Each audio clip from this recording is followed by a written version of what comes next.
right, so let's go ahead and get started. Every time. Hey, everybody. I know, I'm terrible. Hey, everybody. It's Tori O'Neill here, founder of the Mighty Dames. We're back for another video. This time we are joined with Sam. Hey, Sam. Hey. So, how are you doing today? How you feeling? Sore, but I feel really good. Like mentally, I feel really good. Awesome. So let's give everyone a quick rundown about you. Let's get your name, your full name, where you train, how long you've been training, the whole spiel. Okay. Samantha Seff. I go by my fight name is Wolf Queen. I was 7-4 as an amateur fighter, about to make my pro debut. I got WMMA Amateur Fighter of the Year back in 2019. Oh, shit. Yeah, that was an exciting moment in time. I train at a Shell Shock BJJ in Fuquay Arena, North Carolina. It's near Raleigh. I'm a brown belt in jiu-jitsu and an instructor at the school, and I've been training a little over 7 years. Oh, snap. That's awesome. So, did you start BJJ or MMA first? I started everything at the same time, which sucked because I felt like I was not getting better than the people who were training in one discipline. But I was doing like wrestling, striking, jiu-jitsu, Muay Thai all at the same time. So what made you want to just like, did you come in with the idea like I'm going to do MMA, or you were just like, let's just try something out? Yeah, so since I was like 14 years old and there's like old stuff that I wrote down, I wanted to be a fighter. But I did so well in school that like everybody was like, oh, go to school, do this. And I was on a full ride up at FSU. So I was like, I guess I go to school. Like, that's what I'm supposed to do. Got my degrees in criminology and psychology. Graduated on a Friday. Started training on that Monday and have yet to use those degrees. So, awesome. So you were literally like, oh, no. I got my degree. I just don't need that shit. Yeah, pretty much. I just started training like all day, every single day. Oh, God. So you were really just like counting down until you could really get into MMA. Well, yeah, I tell people all the time, like, I don't half-ass anything I do. I like always go in fully assed because I've there you go. So I'm like, we're gonna just like give 100% to whatever I decide to do, and that's what I decided to do. So were you always planning to get into it? Like, why did you pick criminology and psychology to major in? Because I'm fascinated with the way people think, and I was really into like why certain people commit crimes or become serial killers. That was my big thing, like serial killers and stuff. Learned a lot, but it kept me up for like weeks at a time. I feel like every like middle school kid, like I get it. It's like when all those hormones start going, you go through this like 3-week fascination of serial killers where you binge it. So you just be like, nah, I'm not done with this. We must continue. Yeah, it was super interesting. And then I like at one point in time I was gonna go into law, but I wanted to do the type of law that's like all pro bono work. It's mostly like people seeking persecution, like fleeing their countries from like forced marriages or like female genital mutilation. And I was like, I'm gonna save the world. There's like, it's the one form of law that there's like no money in at all. Yeah. But that's the one I was like super intrigued by, and I still kind of want to save the world, so I'm gonna figure out a way once I'm done fighting to do that. That's crazy. We have that in common. I was pre-law and I was set to go to law school, and like I want to say like I was maybe like a half a semester from graduating. I was like, fuck, I don't want to go to law school. I don't want to do this. And I tried to change my major, and then my advisor looked at me like I was absolutely insane. I said, no, you're going to keep this. We're just going to float you up. You'll just stay for your master's. Buy yourself some time. But like, no, I wanted to be a lawyer, or I was going to go into criminal justice. Like, I was like, this is it. I'm going to serve the people. And then I was like, I don't have to run in my current career goal. So we're going to go this instead. I feel that. Okay, so you said you've been training about 7 years and you just jumped in and did all of them at once. Do you have a discipline that you like you prefer?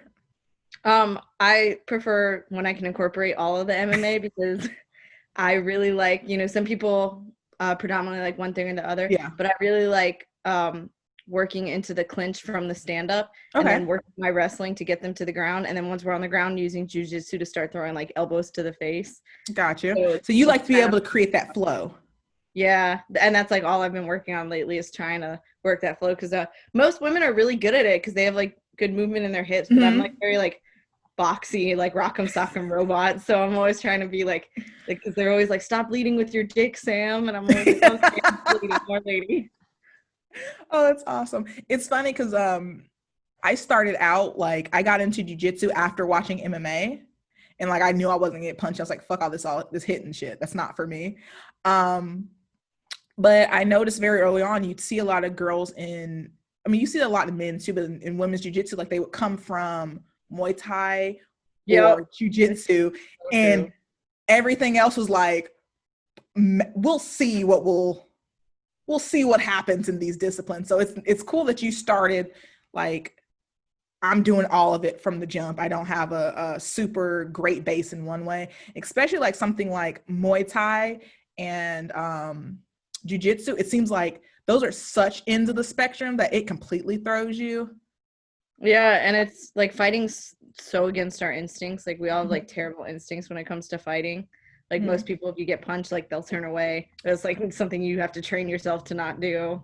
Me, Yeah, I am that person. they're like, how do you get used to getting hit in the face? I'm like, you just have to get hit more. Like that's the only way, and that's a terrible way to learn. It's like a mama bird shoving like the birds out the nest. Like it's the only way.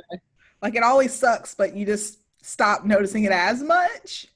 Yeah, you really have to want to do it. Like I was talking to my coach about it. I'm like, man, fuck all these people who are like, fighting sounds so fun. It is not fun. Like it is not fun. My training is not fun, but I just really want to do it.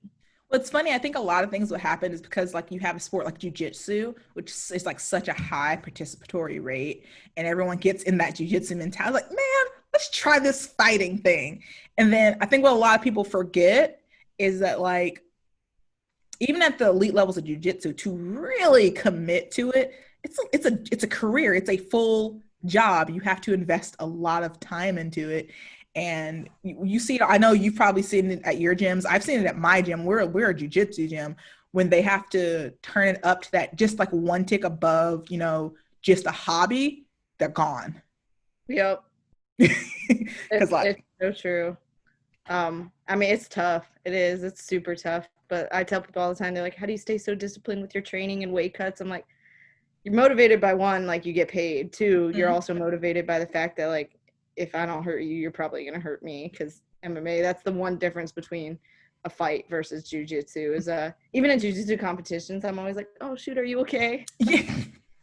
We're like, it's like the nicest brutality of jiu-jitsu. It's like we really try to kill you, but let's oh my god, like lift their legs up, let's make sure they're okay, right? Like how many people do you become friends with that you've competed against? Like it happens all the time. Legit all but one, and fuck her, but like yeah, I do the same thing. I'm like yeah, friends, fuck that bitch, friends. It's funny because like especially women, like within the sport we can be like either great or just terrible.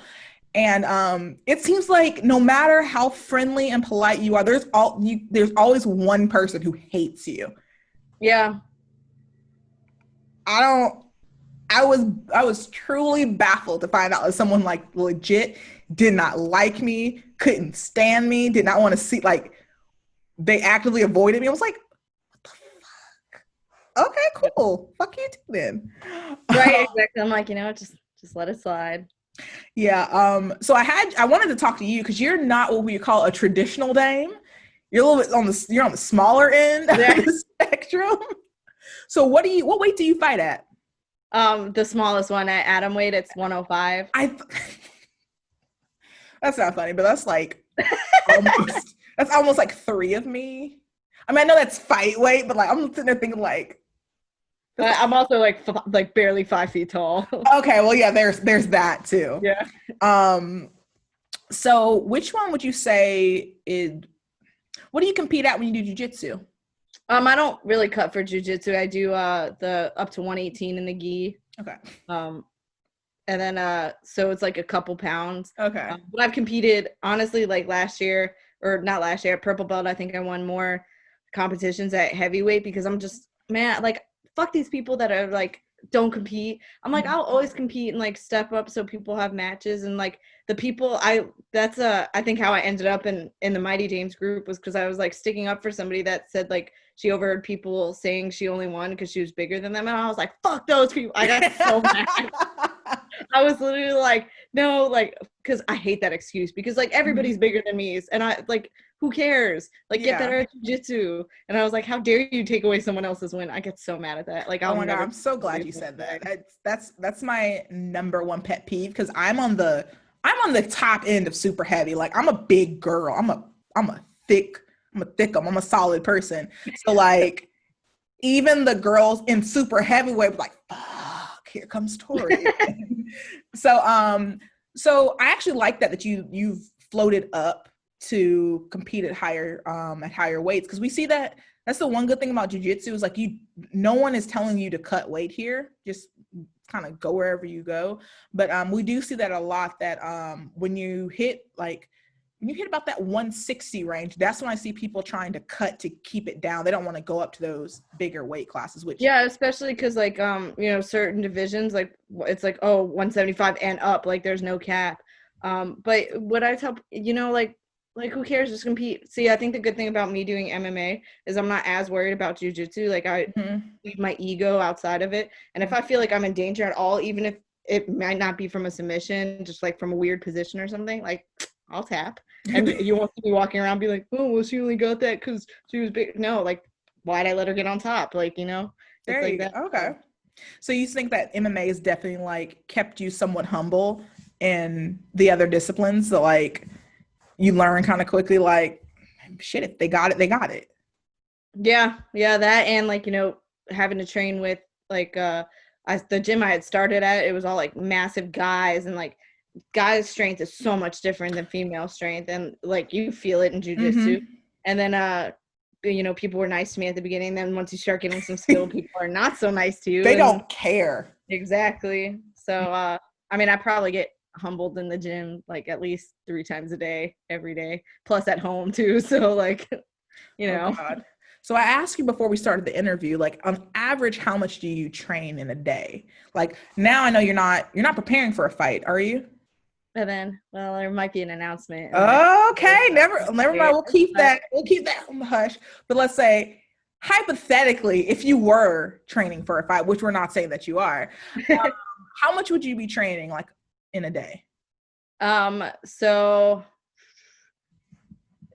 depending on the day, it could be anywhere from like 3 to 6 or 7 hours a day, but different stuff, not continuously straight through and not the same thing all day. Like I did just some standard striking stuff this morning, but it was more like footwork and drill stuff. And then tonight I'll do some wrestling, and then I'll do some full-on MMA. So it's, and then I like work strength and conditioning in, explosive movements, some heavy lifts, some lighter lifts. It just kind of depends on the day. I try to mix it up as much as possible so that I'm not just like a one-trick pony. Gotcha. Do you ever have times like when like I set alarms for when I need to like get up and I have to set alarms to eat because I'll forget. But like, do you ever like look at the clock like, fuck, all right, let's go to Muay Thai? Like, how do you like, what is that thing that like when you're like, I am done, I don't want to do this anymore? What drives you just like, okay, next practice? Probably like that little voice inside my head that's like, is your opponent taking a rest day? Stuff like that. Or I try to set a good example for like my partner's kids and stuff like that. I don't want them to see, like, oh, well, she doesn't do anything, so like I cannot do anything. I'm like, gotcha. Let's do things. And then I'm also like a bit OCD, like actually, and like I'll literally like plan out everything like almost down to the minute. But it helps me like feel in control. Like it's very soothing to me. Okay. No, I as someone who literally has 1, 2, 3 planners, I get the need to micromanage. Same. I planners. Same. Well, see, now I have like a month planner that I got, which I love, and then I forgot that I have a detailed like day by day planner, and then I forgot that I also keep one on my phone, so it's like cross-checking everything. Yeah, I have like the exact same, like between laptop, phone, and then a written one. But I mean, I do that with everything. I have like a 200-page recipe book almost that's organized in like 16 different categories. My spice rack is alphabetized. I organize my fridge by like ethnicity. So like I have like all the American condiments at top, like ketchup, mustard, mayo, and then like the Asian, the Italian, the Hispanic. Like, but now I can find everything. So. Can I say like, when you, the one thing about America that really gives me a good chuckle is you realize how basic America is when you look at any other, like, you go to any other ethnic, like, food aisle, restaurant, and then you realize, like, our thing is like Americana is like burgers. Yeah, the American shelf is the smallest one because it's literally just like ketchup, mustard, mayo, and like that, and everything else. There's like 1,000 different condiments on every other shelf. My spice rack is literally like 2 huge shelves full. Oh yeah, oh my gosh, like, being like that we're in the pandemic, like, I've had to cook more, but I realized, like, the basic things that I'm cooking, like, I can't keep eating them, so I've been like exploring different flavors and all that, and like, for most of my life, this is going to sound dumb, I'm aware what I'm going to say, it's going to sound stupid. For most of my life, I was convinced that paprika was bullshit.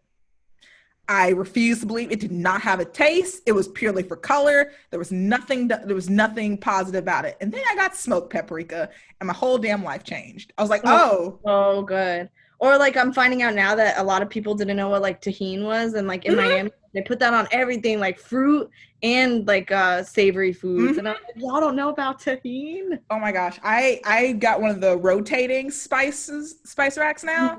So the problem is now I have to get another one for all my other stuff. But like, it used to have, again, American basics, especially like Black people American basics. I had my seasoning salt, my lemon pepper, my garlic. I had all that, a lot of fucking salt now that I think about it.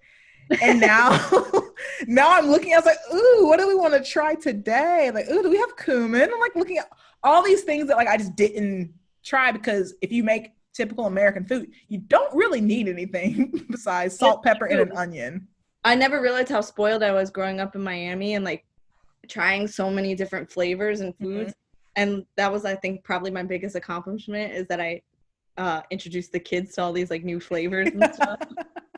So I'm like, yes.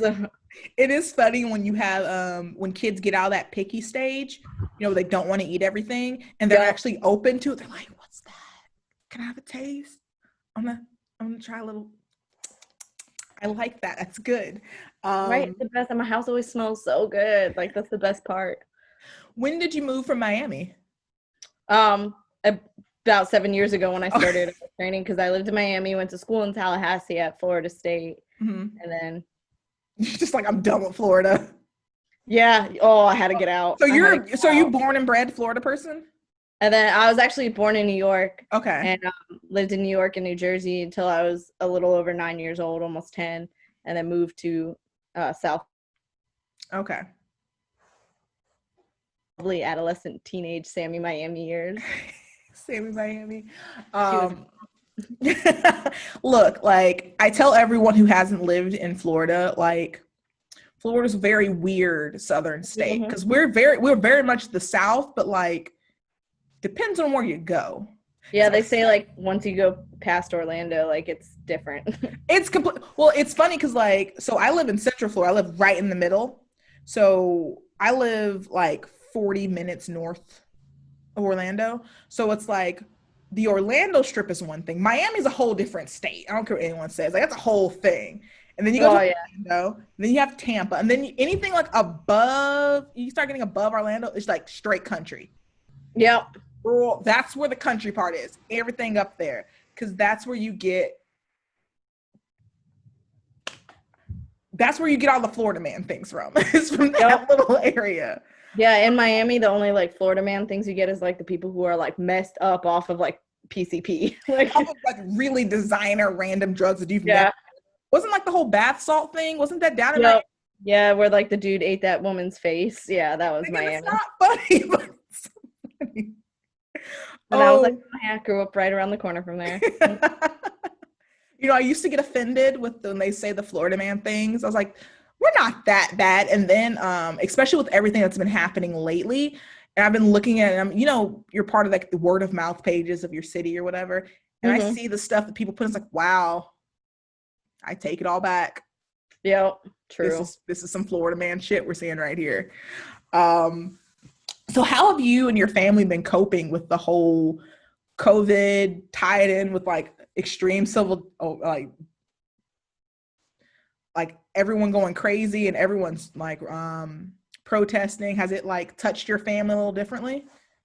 And then, so we were lucky that we have mats here, and I live with my coach, you know. Yeah. So we got to train here when everything was like super, super locked down, like shut in. I would have actually done this interview from up in that mat room, but John still has to work from home, and like the office is up there too. Gotcha. But I definitely feel for a lot of people who are like struggling without that outlet. Like a lot of people still can't train in gyms. A lot of gyms aren't open, or they're living with immunocompromised people, so they have to be a little bit more careful. And I feel like a lot of people are starting to feel like the effects of like being shut in. Yeah. Even like because I live by myself, so like that was a level of, and I consider myself a homebody who likes their private time, like I like my Tory time, and even I have like hit my fucking limit. Like I was like, I'm almost sick of myself at this point. But then I just enjoy having like goals to work towards. And when everything was shut down, like, you know, IBJJF canceled everything for the year. And I felt so lucky that at the beginning of the year, I competed so much practically every single weekend. And I already had 2 fights at the beginning of the year. Okay. Because I was like, man, if I didn't do that, like I'd be, you know, it's almost like, I don't want to say my identity relies on me competing, but like it is a big chunk of that. Yeah. And I'm definitely one of those people, like I enjoy structure and rigidity, obviously. So if I have goals to work towards, yeah. But if there's no goals, like even during the whole shutdown and everything, I was making sure I was still going to bed around the same time, keeping a certain eating schedule, because otherwise I just don't get like good mentally. I'm big mental health awareness person, and it wouldn't put me in a good place. You are better than me. I just got back on my sleep schedule. I was like, suck at sleeping though, so like if it wavers even slightly, like I'll be up for days. And that's it starts with like 1 hour here or there, and then like next thing you know, I look up like, is it 3:30? Oh, I'm screwed. I just gotta stay up. And everyone thinks like if you stay up, it'll put your it does not work that way. Nope. Yeah. No, I wouldn't. And I wake up at the exact same time every day, no matter what time I go to bed at. So. Oh, see that I'm getting back to that. That's how it was for me, because I'd have to be at work at 8. So I wake up at 6:30 every day. That way I could get a nice little quick jog in, and like I'd be good to go. But now that is fucking gone. Yeah, it's hard. How did you get your nickname? I've been asking people this because some of them are like not your, you know, you have some really stock, you know, like the Destroyer, like Pitbull type nickname, but how'd you get yours? Yeah, so mine actually came up because my last name's Seff in Hebrew. I'm Jewish, and in Hebrew it means wolf. And I was always, I'm very dramatic, so I was always like, yes, queen, and all that. So then my coach was like, all right, wolf queen. And then my brother is an artist out in Savannah, and I was like begging him to make me a logo. And he was working on his master's at the time. He was so busy. And I was like, listen, Jared, this is going to be on everything. And I was like, I don't want anybody else to do it. I mean, I have it tattooed on me, the logo. Oh, damn. It's like on all my like fight gear, my sports bras, my short, my bag. So, you know, he eventually, like, he did it for me. But so it's cool because it has, you know, ties to like my heritage and stuff. Well, see, that I can respect. That's a pretty cool one. It's actually funny. The last person, Erin, I spoke to, I was like, how did you get your nickname? She's like, oh, I got it out of a generator. I was like, that is the most random. Like, I mean, but it worked. I think hers is like Brutal Viking. That's cool. But it works with her jujitsu style. So like, hey, do you, girl? That's awesome. And then I think it's cool because my last name Seff means wolf, but on my mom's side, her mom's maiden name was actually Wolf, so it's like on both sides. So yeah, that's my bubby, and she hates tattoos, but she gets really excited that it's Wolf stuff because that was her last name. So she's like looking like, oh no, it's like, oh, that one's nice. I like that tattoo. Yeah, well, so in Jewish heritage, like the older women are very like guilt centric, and then she'll just look at me and she'll be like, your arm's hideous, your hair is terrible, but I like that wolf tattoo. I love you cued your New York accent. Oh, that's how she talks. And it's so like, you know, when you're younger, you're like, ooh, my feelings, but now it's just hilarious. Oh, definitely. I like, I don't know if you know what it's like to grow up in like a Southern Baptist, but guilt, it's a foundation of what keeps the family together. So when I first started gauging my ears, my mom's like, what is this? What are you doing? No one's gonna take you seriously like this. You got to take these out. No, you can't wear them. I tried 3 times to gauge my ears through high school. She threw all my tapers away. So as soon as I got into college, I started gauging, and I'm not even that big, but every time she looks at it and disappointed, she's like, but I got new earrings. They're like gold. Oh, they're nice. Yeah. So of course, she's like, oh, those are pretty. Those are not, because they're a little bit more feminine. Like, I like these. Don't wear the other ones with the big holes in it. Like, yeah, that's like, definitely like my grandma. She looks at me and she was like, I like the blue hair better.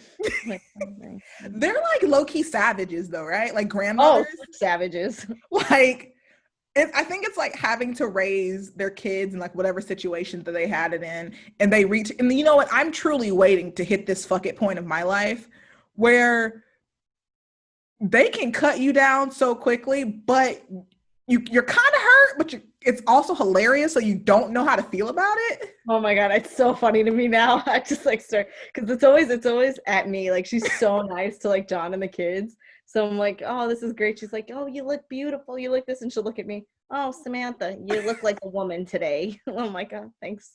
Thanks, Bubby. Love you too. That's like your words. Like, oh, how is she gonna take, my husband, you're married? And then, well, domestic partners. Domestic partners, like, how are they gonna take him and the kids? Let's see. He's like, oh no, I love them. It's like, you could do better. You could put yourself together. Yeah, she asked me if he still loved me with my shaved head, and I was like, well, I hope so, because my hair's been like this for 6 years. So. Oh my God, that's not awesome. That's hilarious. Oh, it's so funny. Oh my God. So one of the things that once you started coming in, you were in the dames, and we try to keep the group really inclusive of anybody size. But I saw that you did a blog, and I kept reading different ones of it. So like, what encouraged you to start a blog, and how long have you been doing it? So about 2 years now, and it started because I would just like write stuff here and there. And growing up, I won a ton of like writing contests and poetry contests, but I guess I kind of just never really like believed in it. And then John one day was like, you're such a good writer, like you really need to start doing this, like you'll reach a lot of people. And then there was a local friend, he's out in Bellingham right now, Bellingham BJJ, and he was like, hey, I'll start a blog site for you, because I'm technologically illiterate, and he saw me trying to log onto the Zoom meeting multiple times. It's okay. It's okay. So he set it up, and I started a thing, like I like to keep to a schedule. So every Tuesday I do blog day Tuesdays, and I love having them blog because it gives me a chance to like really, I've talked about, like mental health or like feeling like insecure with the way I look. I have like a whole blog like dedicated to like Black Lives Matters. I have a whole blog dedicated to gay rights. I have a whole blog dedicated to like telling people that they can take their opinion and shove it up their buttholes if they're like, they don't agree, That's cool. All right, so two of the topics from that I want to talk about is that insecurity thing. A big thing about the Mighty Dames, we like to talk about having not just positive body image, but like self-compassion, and really trying to cut yourself some slack. So is that something that what has it been like? What has it been your relationship with having either anxiety or, self-esteem issues, or have you had to play that little balancing act? Definitely. My biggest thing for a while was like, I put such pressure on myself to be perfect at things. And then there's a lot of things like, not only just with fighting, which I would get upset when I can't get, something I'm practicing like right away, but obviously it takes practice, but even like coming into like a parenthood role, and I was like, oh, John makes this look so easy. Turns out it is not easy. Oh my God, it's not easy at all. It's so hard. But I keep trying, and that's the thing there. And then when you're in the spotlight, like I say all the time, if I was actually famous, I would always turn my comments off on everything, because man, people are like brutal, and it used to really get to me. I'm a lot more confident, I think, now with who I am as a person, that it doesn't get to me as much. But I would get comments all the time on like my appearance, like just constantly people like picking apart like the littlest things. And then my whole like big dick energy movement actually started off of a fight poster where somebody was like, oh, beat that man's ass, and I was like, oh, I'm big enough to look like a man. I was like so happy. Oh, does that mean I'm ripped? Yeah, exactly. I was like, oh my God, I wanted to be big my whole life. Like, this is amazing. So it turned into like this whole, and now I constantly get tagged in anything related to a penis, which is like, I'm Yes. so happy that that's what I'm known for. So like people will tag me, and I have like a pair of pants that say like, stop looking at my dick. Somebody sent me a shirt that said racism is little dick energy. So it's like all this stuff. And I was like, man, I'm living for this. And people still, they'll call me like a man or stuff like that. That doesn't get to me. Somebody called me a boy once. That upset me because I'm grown. Like, I'm a grown ass and not a little boy. Like, Yeah. like come on, like give me my. Like, at least put some respect on my age, bitch. That's what I said. I immediately was like, kept posting the meme where it's like, put some respect on my name. Like, yeah. Like, that's so dumb. I love that. Like, that's one of the things that I notice is like, no matter what, I look at you, it's like big dick energy, BDE, BDE. And I was like, what the fuck is going on here? And I saw the pants and I laughed for a solid 2 minutes. Cause like I could just, and we've never met before this, like we've never met, but like I could see you wearing the pants, just walking around smiling like, yup.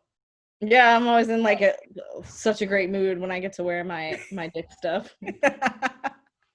That's awesome. Like all the things, like you've competed multiple times, you're a brown belt, you've graduated from college, you're known for the dicks. Yep, exactly. I was like, out of everything, like I was like, that's what I'm gonna get known for, and it's great. And then like my garden keeps producing like really phallic shaped vegetables. Oh my God, I saw the was it an eggplant or a Japanese eggplant? I'm like, the universe is just like telling you like, yeah, we're gonna lean into this, we're just gonna keep going. And a 15-inch zucchini. It's like a monster zucchini. That's like just perfect. Just like, yeah, it's just meant to be. When you saw it growing, were you like, oh yeah, here we go? Yeah, pretty much. The second thing you mentioned from your blog is like you were talking about the Black Lives Matter movement and a little bit about the social injustice that's been going on. You, like me, it's funny, we've seen a lot of people within the jiu-jitsu and even the MMA sphere. Some have spoken out, but a lot more have been quiet. Why do you feel like you're white? Why do you feel like you shouldn't say anything about it, or why do you think it's important to speak out about it? Because all that needed for evil to triumph is for good men to sit around and do nothing. I think being complicit and stuff is almost more detrimental than like being an outright instigator. Just because I feel like if you're not speaking out against things, you're low-key saying like that you're okay with it. Mm-hmm. Not only are you okay with it, but one of these days somebody's going to attack you for something and nobody's going to speak out for you. Like, is that okay? So my whole thing is, don't let me see people treat anybody badly in front of me. Like, that makes me. It's yeah, I'm glad you said that, because it seems like a lot of people take the Black Lives Matter movement, they take it personally, like it's a slight against them or something like that, or they feel like it doesn't speak for them or to them, so they don't have to be quiet. I mean, they can be quiet. It's not very important. So thank you for speaking out, because it hits differently when I talk about Black Lives Matter versus you talk to someone about Black Lives Matter and how they're going to perceive it. I will always be perceived as being a little bit more biased than if someone white talks about it. And yeah, and it's the same thing with because I am white, I don't want to like tell people how they should feel, or like some people take it too far and start like talking, and I'm like, well, like you can easily speak up for injustices without like making it about you as well. Yeah. Like, I'm like, it's the white savior thing. Yeah, like I know my place to speak up for like injustices, but I also know my place to not insert my 2 cents when I'm like, well, if I haven't been personally affected, I could say that this is wrong, but I can't say what it did to me because it didn't.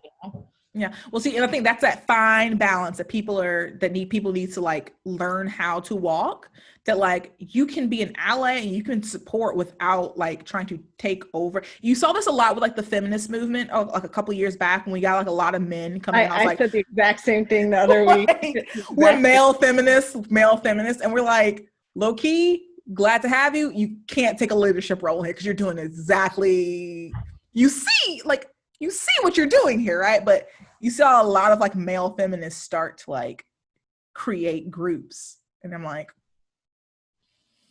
I'm not saying it's not for you, but I'm just like, just be a good person, man. Like, just like you think do it's the so right, simple. like it really is. Just like do the right thing. Have a little compassion and empathy towards your fellow human being, and like think about the type of impact you want to leave in the world. Do you want like the children in your life to see you acting like that, or to see you thinking that that's okay?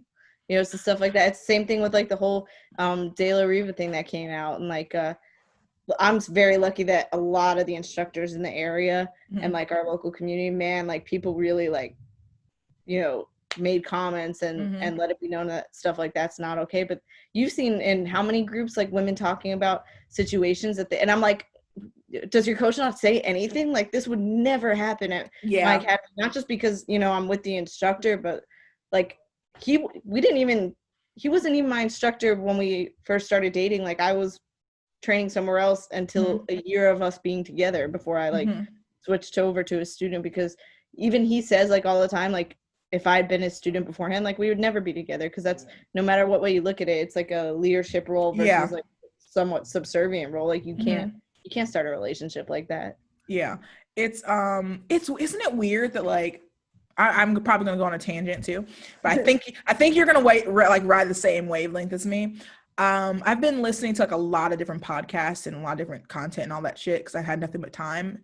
And one of the things they were talking about is like, we see a lot of people talk about cancel culture, like how they hate cancel culture, but like, can you even be canceled in BJJ or MMA? Because it seems like we let a lot of shit slide and then actually bash people for speaking out against it.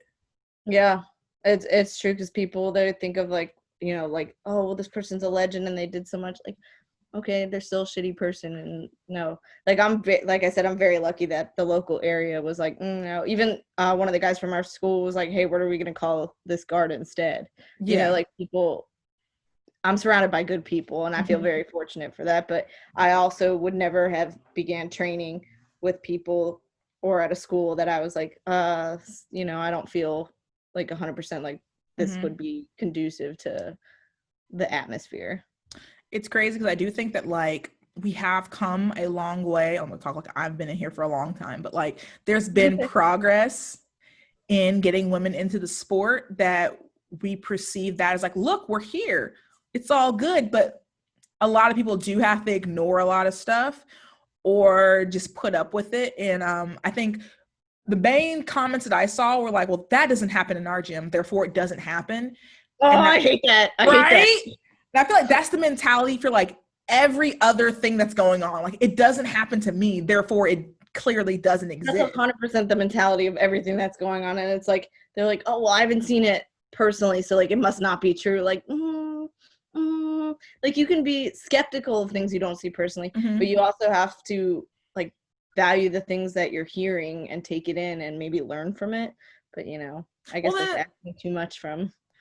And then you have some people, it's like, bitch, you've seen this shit and you still don't believe it. You're deciding to turn a blind eye towards. Everybody does. I mean, look at, in Hollywood, everybody turned a blind eye to, apparently there's like thousands embroiled in this whole like sex trafficking ring. And like, oh man, one of the guys from my gym, like I love him. Me and him are getting like so into it, because he's like, all these people commenting on Will and Jada, but like nobody's commenting on like the whole thing. I was like, oh my God, thank you, preach. Okay, can we just say about the whole Will and Jada thing? Like these are two grown ass people. That's what I'm saying. And they made like grown ass people doing their relationship. Like some of these people act like y'all have never been a side girl, y'all never had a side piece. Like don't pretend like all y'all been 100 and you lied about it. I'm so, like, we're not there. Like, like who am I to comment on strangers' lives? That doesn't, you know what I'm saying? Like their relationship from years back. For anybody. Like, yep. It's I get that people are like fascinated with like celebrities, but I always thought I thought it was so weird how many people like, oh my gosh, they don't owe you shit. That goes back to like the jiu-jitsu legends and like these big names. You have like certain grapplers who are coming out too saying dumb shit. It's like they don't owe you shit and you don't owe them shit. Like kill this, like these idolizing of people, because at the end of the day, they are just people who happen to have a talent. Exactly. I'm just waiting on all these people to get fucking arrested for sex trafficking because Oh my God. it makes me so mad. I had no, like, Okay. it seemed like I was just, because I have to go offline for like periods of time for my own sanity. And then like, boom, I jumped on. It was like Will and Jada, the girl from Glee passing, child sex ring. I was like, what the fuck, Yeah. 2020? Like, No, that's what I said. I was like, man, it's been a weird year. I You think know, we're like past even like weird. even like the celebrity deaths, like not. It's been like weird, like shocking deaths. I'm like, Yeah, like I just saw like the woman who wrote the Magic School Bus died. no. And Right? aren't they doing like a live action movie? Like I'm so in there for Miss Frizzle. I'm so sorry to crush your thing, but the one who wrote the book, she just passed away like 2 or 3 days ago. And like, it's not like it's something that like I've thought about, but I work with early literacy. So I'm like, now I'm going to be like looking at these books, and like, oh, she's gone. Dude, I love Miss Frizzle because she like made it cool to be weird and like Yeah. know about science. And I'm like, oh, Miss dang. Frizzle gave no fucks. Yes, I loved her. Came there with the What a good iguana in role her model. hair. Right? Oh my God. Yes. There is all, I look back at like a lot of like cartoons and stuff that I watched earlier. Some of it, like, some things do not age well. Like a lot of movies from the 80s do not age well. But like they age terribly also. But like a lot of stuff from like cartoons that I've been watching, I was like, whoa, that's actually low-key like highly progressive. Yeah. Like the Rugrats. Like they had like the two moms in there. One, I didn't realize like she has the feminist logo on her shirt the entire time. Yeah, and you never even like realize it until years later. I was talking about that the other day with Hey Arnold, and I was saying how that was super progressive. And as a kid, I didn't even like think about it. And then like I rewatched it years later, and I'm like, damn, there's like interracial relationships. Yep. Like he's living with his grandparents, like they normalized it. So like I didn't even think of anything being weird about it. And that goes back to the same thing. It's like we do a lot of things. We're like, oh, but the children don't give a fuck. They don't care.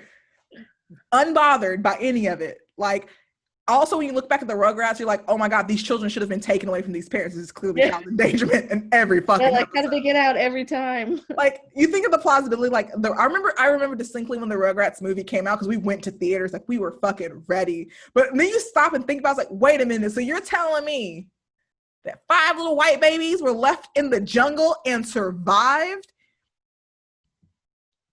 And then also, like, Tommy legit tried to kill his brother by like pouring bananas on him and letting the monkeys take him. Like, he had it up. He was about to say, fuck you, kid. He was like, yeah, nah, take this pacifier. Is it like, what the hell? But it was still like they had like Susie on there, and their family was like, it was a 2-parent Black household that were both successful. You had like Angelica's mom was like a strong businesswoman type, and she wasn't like, all the people in there were like really, even like Dee Dee, wasn't she like a housewife or something? But she wasn't like a pushover or anything. So it was like low-key, like, you're right though, it was a good little thing. So everyone watch more cartoons. The 90s wasn't that bad. It's pretty dope. Okay, so I think we went over a lot of stuff. Wait a minute, you talked about, so your domestic partner, he owns the gym? Yeah, so he's the black belt instructor there. He won Masters Worlds as a brown belt. And he's one of my main corner coaches in my corner, which like I don't envy his job at all. It's like super great when I come off of a win, and like I've won 2 title belts with him, but he's also been there when I've been like absolutely like destroyed. And like that's gotta be hard to watch the person you love like get beat in the face and like be bleeding everywhere. But he's a really good person. Like it's his birthday today too. Oh, so, happy birthday! Like, so I can't say enough good things about him, because I like he's honestly the best. And then I'm really lucky. I have such good coaches everywhere. Like my main striking coach, Josh Robinson, he's awesome because he's like smaller too, so I can follow a lot of that technique, and he's got so much knowledge. And I'm always like, Josh is also like, he's a really good person, and like, you know, sometimes people take advantage of like really good people, so I always let him know like I will not take advantage of him. Yeah. He's like, he deserves like really good things to happen to him. And then because the local area is so good here with people willing to help out. There's another guy, Trevor Hayes, who's at a boxing gym, who's been working with me a lot on my striking. And he's always getting girls for me to train with. His girlfriend Talia's like been getting really into training, so she's been working with me a lot. And then Hannah Cyphers is pretty local. She's in the UFC, she's strawweight. And we work with each other a lot on our camps.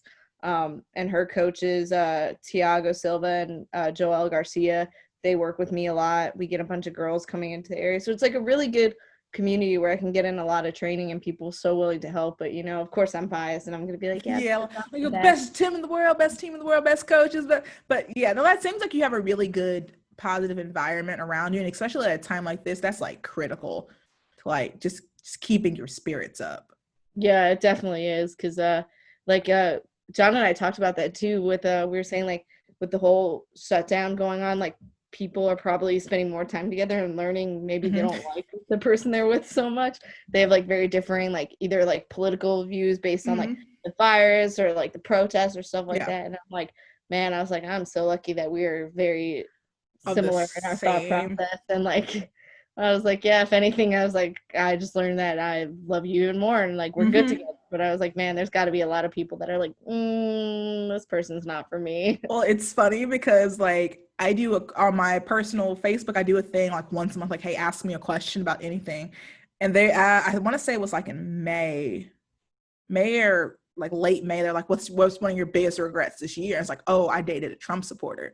And then I was sitting there thinking, I was like, what the fuck was I thinking? I was like, well, you know, they were a Trump supporter, but I took it in the vein of like, they weren't like a Trump mascot, because you know how they are. Yeah. And then I stopped and really thought about it. I was like, oh no, you were blinded by hotness. Because this was like, what the fuck were you thinking? And then like, you know how like sometimes you go down a rabbit hole that isn't real, but it's still funny. So I was like, what if I continued to date this Trump supporter and we were currently like in isolation together? Like, what the fuck would that be? Like, well, someone would have to leave, but like, well, whose house? I literally went through this whole logic that came down to like, can I date someone who is that politically opposed to me? It's like, it can't, I feel like I should be able to, but am I that evolved? No, I am not. Yeah, to me, like, there's certain things like you got to be more. There's hard things. Yeah, exactly. And I was like, oh my, and like every day I'm like, oh, I'm so lucky. I was like, oh God.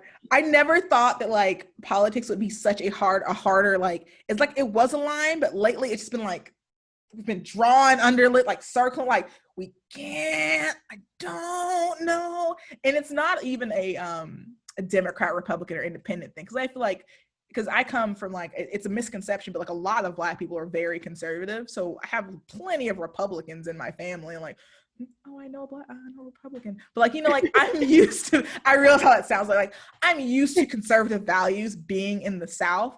But like, I realized my line is when conservative jumps to Trump. Then I was like, nah. Yeah, and that's what you got to find that compatibility. Yeah. See, you know, looks will blind you to a lot of ignorant shit until you really stop and think about it. I was just talking about that yesterday too.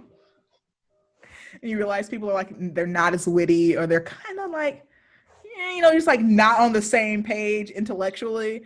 And that first time, I feel like that first time you have an in-depth conversation with someone beyond the cute stuff, like something that's real, and you really hear what they're saying, knowing that they're being 100% serious. This is not a joke. This isn't like, ha ha ha, first, second date thing. And you hear them, you're like, oh no. Oh, honey. We're good. And check. I did want to talk to you quickly about like MMA stuff. Like, so with everything that's going on right now, like there was all sports like shut down, and then we got like, now we're like blasted with MMA. Are you like catching all of these? Are you watching a lot more MMA than you used to? Or are you just like, when it comes on? Yeah, no, I'm definitely watching more. Like, and because they're constantly coming out too. And I'm like, it's interesting to see, like, you can watch the fights and see, like, you can tell when people are taking stuff on short notice. Yeah. Keeping up with the training, because it's exhausting. Oh, yeah. So, you know, I was always trying to stay ready, because there was like an exemption for like pro athletes were allowed to train. Yeah.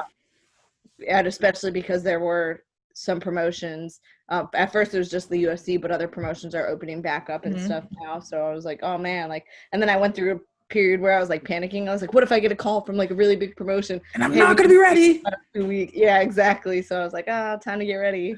Well, it's funny because like I'm a person who like I said, I came into jiu-jitsu because I was an MMA person, like, and I was like a WEC MMA person. Like, I didn't fuck with UFC for years.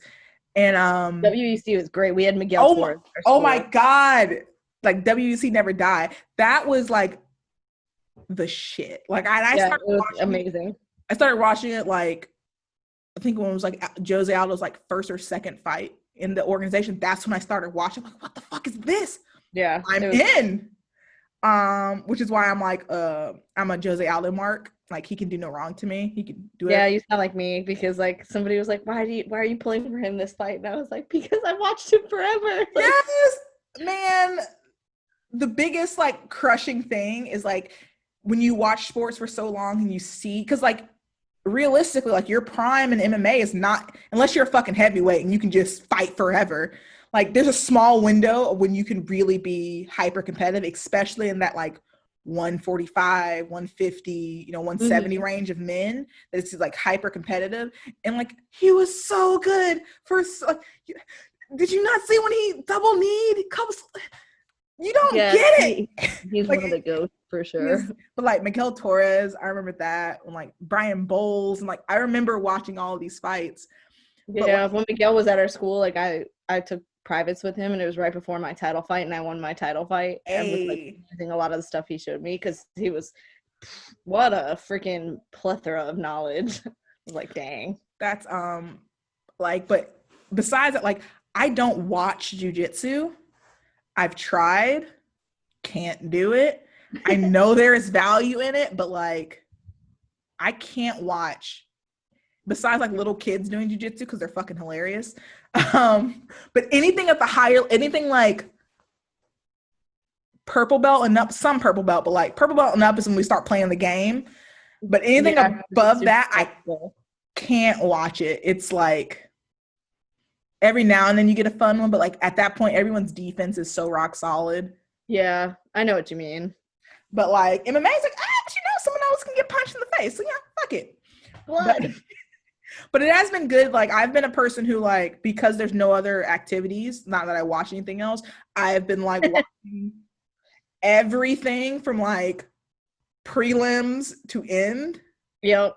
And I'm sitting here like, I'm like, in some of the fights, you're like, why am I watching this fight? I could do something. It's like, nah, we're gonna watch all of these. So like last night I was sitting there at 8, like 6, like let's number 1, let's go. But like when Invicta had their card on, I was like, let's fucking go. We're gonna watch this too. Yeah. So I think Bellator is coming back. It's like, I'm with you too. Let's go again. But like, I think this is the most. This is the most MMA that I've watched in years. Because I became like I consider myself like a hardcore fan, but I got to the point where like, I'm sick of watching. It was like, yeah, you get burnt out. I have nothing to do but burn time and watch random MMA fights from like people who, I think that one of the good things about the pandemic that we're seeing is that it's not great because like the regional scene is really suffering right now because they can't really get shows going. Yeah. Some are trying, but it's slow goings. But you're seeing some of those people who probably would have been on like a Contender or like they're almost there. They're getting a call up. So that's exciting. But it's just also fun because you're seeing people just go for broke. Yeah. There's been some good fights. Yeah. It's been dope. All right. So I'm not gonna keep you much longer, but we do have the Mighty Minute to do, which is gonna be 60 seconds of rapid fire questions, which I will definitely have opinions on. So let me pull up my clock. They're mostly harmless. I swear they're mostly harmless, but like, yeah, I'm gonna be opinionated about them. Okay. So we got like 16 questions. We're gonna open as many as we're gonna ask as see if we can get as many as possible. And I'll start when I'll start when I ask the first question. Ready? Ready. All right. Morning or night person? Morning. What's the last movie you watched? I think Extraction on Netflix. Favorite color? Purple. Do you put the milk or the cereal in first? Oh, because I'm not a sadist, definitely the cereal. Thank you. How do you like your steak? Super bloody and rare like my opponents. Squats or lunges? I do them both and I hate them both equally, but squats I probably do more. Bike or rollerblades? Rather than bike, I don't think I could be trusted on rollerblades. Hulu or Netflix? Netflix. Godfather or Scarface? Godfather. Grand Theft Auto or Tomb Raider? And then I dressed up like Lara Croft for Halloween one year, so I got to pick Tomb Raider. All right, what age did you stop believing in Santa? I never believed in Santa. I'm such a weirdo. Like, I never can remember a time. Regular pencil or mechanical pencil? Mechanical pencil. Wide rule or college rule? College rules. Oh my God, wide rule drives me insane. And what age did you get your license? 16. All right, we got just there. We got 15 questions. Hey. We got it pretty good, even with commentary. So bravo, I'm impressed. Okay. Oh God, let's start this damn timer. Okay, so now for my thoughts. All right, first of all, thank you for saying the cereal thing. We have had people like showing posts like, how do you do your cereal? Who the hell puts milk first and then throw cereal on top? I think, didn't Kylie Jenner do that in like a video? I remember Is that like about it and I was like, people do that? You only put like cereal in if you're going back for a second bowl. That's the only acceptable time that milk like, is in there. I'll drizzle like the milk over all of it so that like every piece can get like like clearly people are fucking insane. And like the steak, me and you are like on the same wavelength because like whenever I see a steak, anything past medium rare, I'm like, what are you doing?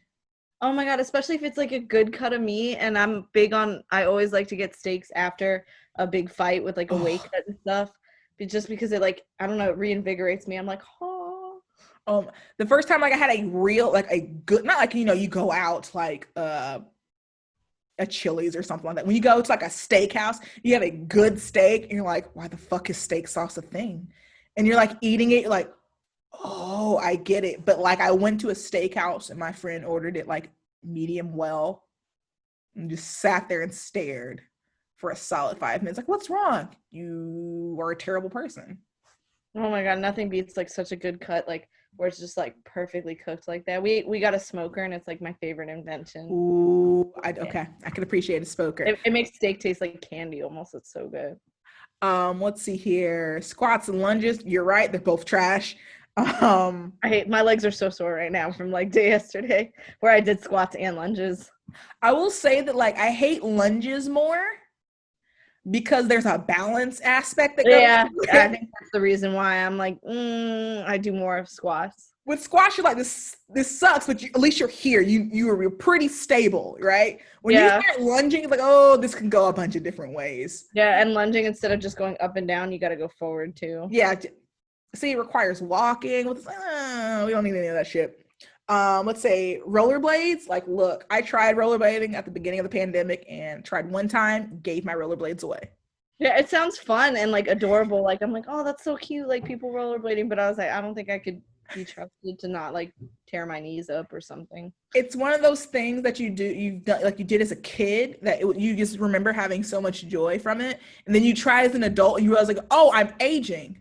Yeah, I was like, that would kill my arthritis. Have you tried to get on a trampoline anytime in the last couple of years? No, because again, I don't trust myself. My stepkids skateboard, and I'm like, they were like, you should try it, and I was like, no, because I'm not gonna quit until I get good at it, and like we getting injured. I tried to get on a trampoline, I want to say like a year or so ago. I've never been quite as exhausted so quickly in my life. I was convinced I was gonna blow my knees out too. Cause like you remember like as a kid, like, oh yes, it's fun. Nope, it is not. And now your skeleton's like, this is not the moves. Like this, and like I'm doing old people, like, this is not stable. Like, no, it's a fucking trampoline. Of course it's not stable. Let's see, there's something else. The only thing that I like hardcore disagree with you about is like mechanical pencils. Why? They're like the most annoying thing of one of the most annoying things about high school. Again, I was a weird high school kid because no one ever had lead for those bitches. They're always in there shaking their pencils. If you know, the little container, if you drop that thing, you're done. You're gone. You always have like a 0.5 pencil, but have 0.7 lead. And then you try to do that thing where you think you can write with it and it breaks in your hand. It's just like not the moves. I always liked writing in markers. Did your teacher ever get on you about the color of pen or anything you wrote in? I always I liked different color pens because like I like color in the world, and you know they're black or blue only. Were you a gel pens kid? And then I like the sparkle ones, and I still have sparkles. I feel like every like girl went through a gel pen period. Yep. And like not just like plain gel pens. Oh no, you have the gel pens with sparkles. Mm-hmm. And you know, back when you actually wrote essays out instead of typed them, would write a 5 paragraph essay in blue sparkle, and my teacher would look at it, hand it back, write it back in pencils. Like, do you not understand what I just gave you? Yeah. I'm trying to spice up your life. You see lead all day. You should appreciate the sparkles. Fine, be basic all your life. Right, I love the sparkles. In like the college or wide ruled such trash. I hate, like, I will literally like refuse to write on wide ruled. I don't know why. Like, it's always just it's like a weird thing. And like I never realized how small college rule, especially like now as I'm older, I don't really need to write anything. I have notebooks for stuff like this, but like I made the mistake of grabbing a wide ruled one, gave it away. Could not even. It was like, why is there so much space here? Yeah, exactly. And I was just like, So again, like as you see, I have very odd, peculiar tics that like will send me in a full rant mode, but like mechanical pencils and wide rule, like those together were like such a nightmare in class. That's all I had in my bag. I was like, oh God, the day is done. Like fuck this. The day is over. Fuck school. I'm not gonna learn because all I'll be sitting here thinking about this shaky little lead on this big ass line, and that's it. That's all I got. But thank you for talking to me today. This is super exciting. Let everyone know your social media posts and about your blog, so we can make sure all that will be in the comment. We'll put that in the links, but tell the people. For sure. Follow me on, I don't use Twitter as much, but my Twitter is Wolf Queen MMA 1. And then my Instagram, I post a lot of like my butt cheeks. So, yep, you know, a lot of your ass out there. And then, yep. And then that's just Wolf Queen MMA. But I do post quite a bit on Instagram, and my Facebook page is Samantha the Wolf Queen Seff. And then my blog, wolfqueenmma.com, where you can read about all my opinions on things as well. Yeah, we definitely like to share those posts. We'll be sharing some more. So yeah, I think that's it. Yay. Yeah, thank you for coming on. This is a blast. Yeah, thank you for having me. I enjoyed it.